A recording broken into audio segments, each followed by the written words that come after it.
সময়টা ছিল বৃহস্পতিবার দিন বিকেলবেলা। খুব খিদে পেয়ে গেছে। কি খাবো? পিঠে ছিল আগের দিনকার, সেটাই একটু গুড় দিয়ে খেলাম।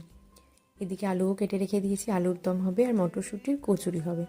আগে ধনেপাতাটা তুলে নিয়ে আসি, বিকেল বিকেল না তুললে কখন যে আবার চুপ করে সন্ধে হয়ে যাবে আর আনতে যেতে পারবো না। বাড়িতে লাগানো বলে একটা সুবিধা, রান্না বসিয়ে আনা যায়, কিন্তু সন্ধ্যের পর তো আর বেরোনো যায় না। তাই ভাবলাম আগে নিয়ে আসি, সব জোগাড় করে নিই, তারপর রান্না চাপাবো। এই 3-4 বেলা কী রান্না হবে, আবার নিরামিষ দিন বা পুজো আচ্চা থাকলে সেদিন কি রান্না করব, এই ভাবতে ভাবতেই প্রত্যেকটা দিন পার হয়ে যাচ্ছে। মাঝে মাঝে তো মনে হয় সকালবেলার থেকে রাত অবধি রান্নাঘরেই কেটে যায়। তাহলে রাতটুকুই বা ঘরে শোবার কী দরকার, রান্নাঘরে কাটালেই মনে হয় যেন বেশি ভালো হবে। আবার একটা রান্না শেষ হলে আবার চিন্তা হয় পরের দিন কী রান্না করব। এই যেন সারাক্ষণ মাথাতে চলতে থাকে। নিজের মতো করে কবে যে একটু ছুটি পাবো, কেই বা জানে, তার ঠিক নেই। এদিকে সূর্যি মামারও বাড়ি যাবার তাড়া। পুজোর জোগাড় প্রায় হয়ে গেছে, সেদিন ছিল তো লক্ষ্মী পুজো। দেখি আবার ঠাকুরমশাই কখন আসে, যেহেতু বিকেলের পুজো সবার বাড়িতেই তো থাকে, হয়তো সন্ধে হয়ে যাবে।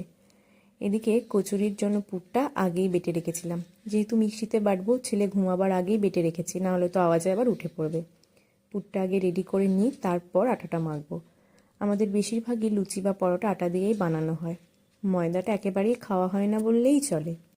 আর এই পুরটা বানাবার জন্য কড়াতে তেল, কালো জিরে, হিং, পরিমাণ মতো নুন মিষ্টি দিয়েছি। আর জলটা একটু শুকিয়ে যাবার জন্য একটু বেসন দিয়েছি, যাতে পুরের জলটা একেবারে বেসনের মধ্যে টেনে নেয়। ব্যাস, এবার গরম জলটা বসিয়েছি আটাটা মাখবো বলে। একটার পর একটা কাজ ঠিক লাইন দিয়ে থাকে।